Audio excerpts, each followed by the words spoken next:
द्रव्य की गुप्त ऊष्मा तो नहीं।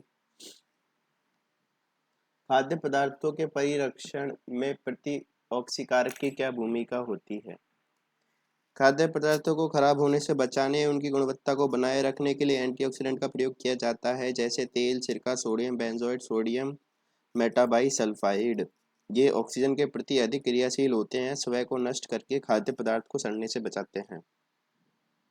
पदार्थ की कोलॉइडी अवस्था। जब किसी पदार्थ के कणों का आकार 10⁻⁻⁴ से 10⁻⁷ सेंटीमीटर के क्षेत्र में होता है तथा पदार्थ के कण किसी माध्यम में परिक्षिप्त होते हैं तो पदार्थ की इस अवस्था को कोलॉइडी अवस्था कहते हैं। ग्रेफाइट के किन्हीं चार उपयोग का लिखिए। ग्रेफाइट पेंसिल बनाने में प्रयुक्त होता है, यह इलेक्ट्रोड बनाने में काम आता है, स्नेक के रूप में काम में भी आता है और लोहे की वस्तुओं पर पॉलिश करने के काम में भी आता है।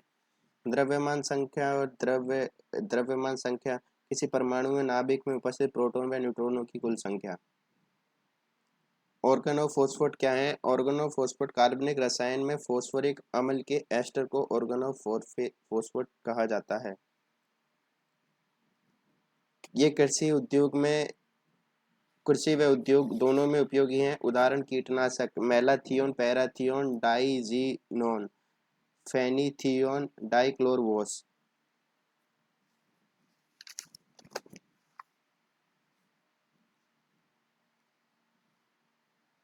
जैव उर्वरक के रूप में उपयोगी किन्हीं दो सूक्ष्म जीवों का नाम लिखिए। जैव उर्वरक विशेष सूक्ष्म जीवों एवं किसी नमी धारक पदार्थ से बनाए जाते हैं जो फसलों की उत्पादकता बढ़ाने एवं पर्यावरण संरक्षण में सहायक हैं। जीवाणु जैव उर्वरक राइजोबियम, एंजियोस्पिरिलियम, एज़ोटोबैक्टर, फास्फोबैक्टीरिया। तो ये तो हो गए जीवाणु जैव उर्वरक। फंगल जैव उर्वरक है माइकोराइजा। शैवालीय जैव उर्वरक है नील हरित शैवाल और एजोला।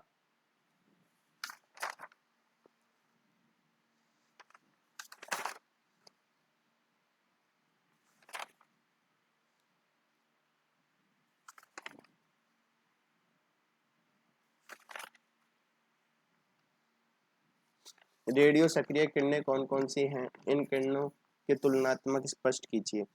प्रकृति में पाए जाने वाली वे तत्व जो स्वतः विखंडित होकर कुछ अदृश्य किरणों का उत्सर्जन करते हैं रेडियो सक्रिय तत्व कहलाते हैं।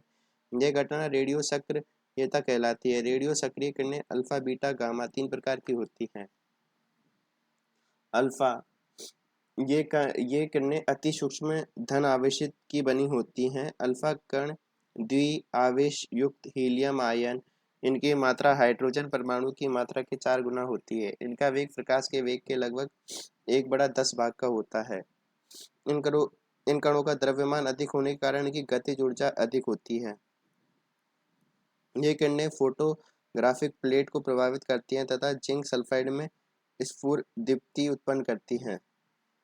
ये किरणें जीव कोशिकाओं को नष्ट कर देती हैं। फिर है बीटा।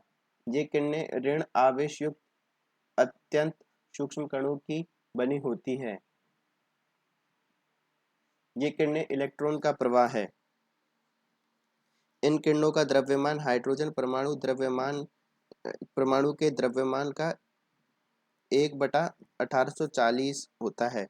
इन कणों का वेग प्रकाश के वेग का लगभग 9/10वां भाग होता है।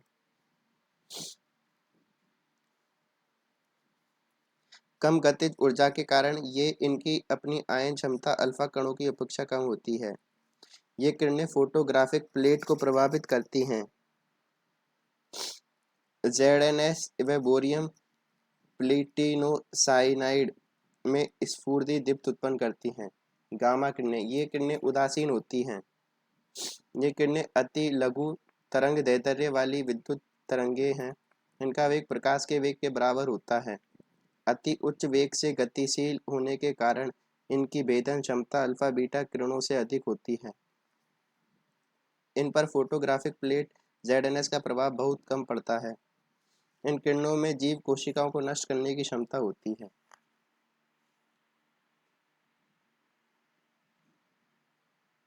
निस्तापन और भ्रंजन में डिफरेंस। निस्तापन, कार्बोनेट एस्को को वायु की सीमित मात्रा में अधिक ताप पर गर्म करने और धात्विक ऑक्साइड का निर्माण किया जाता है। इस प्रक्रिया का निस्तापन कहा जाता है। ZnCO3 gives ZnOCO2। भ्रंजन, भ्रंजन में सल्फाइड एस्को को वायु की उपस्थिति में अधिक ताप पर धात्विक ऑक्साइड का निर्माण होता है। इस प्रक्रिया को भ्रंजन कहा जाता है। ZnS plus O2 gives ZnO plus SO2। PH, pH एक संख्या होती है जो पदार्थ की अम्लता और क्षारीयता को बताती है। दैनिक जीवन में पीएच का महत्व दांतों को सड़ने से बचाता है। अगर मुंह का पीएच 5.5 से नीचे चला जाता है तो हमारे दांत सड़ने लगते हैं। खाना खाने में हाइड्रोक्लोरिक एसिड बनता है। यह पेट के पीएच को कम कर देता है, जो भोजन में प्रोटीन के पाचन में सहायक करता है। मिट्टी पीएच का महत्वपूर्ण कारक है। पौधे वनस्पतियों के वृद्धि के लिए आदर्श पीएच 6.3 से 7.3 रहता है। जब वर्षा जल की पीएच 5.6 से कम हो जाती है तो इसे अम्लीय वर्षा कहा जाता है, जो जीवधारियों, पेड़ पौधों एवं स्मारकों के लिए हानिकारक है। पशुओं एवं कीटों द्वारा उत्पन्न रसायनों में आत्मरक्षा करने में इसके अलावा पीएच मान का उपयोग अल्कोहल, चीनी, कागज आदि उद्योगों में किया जाता है।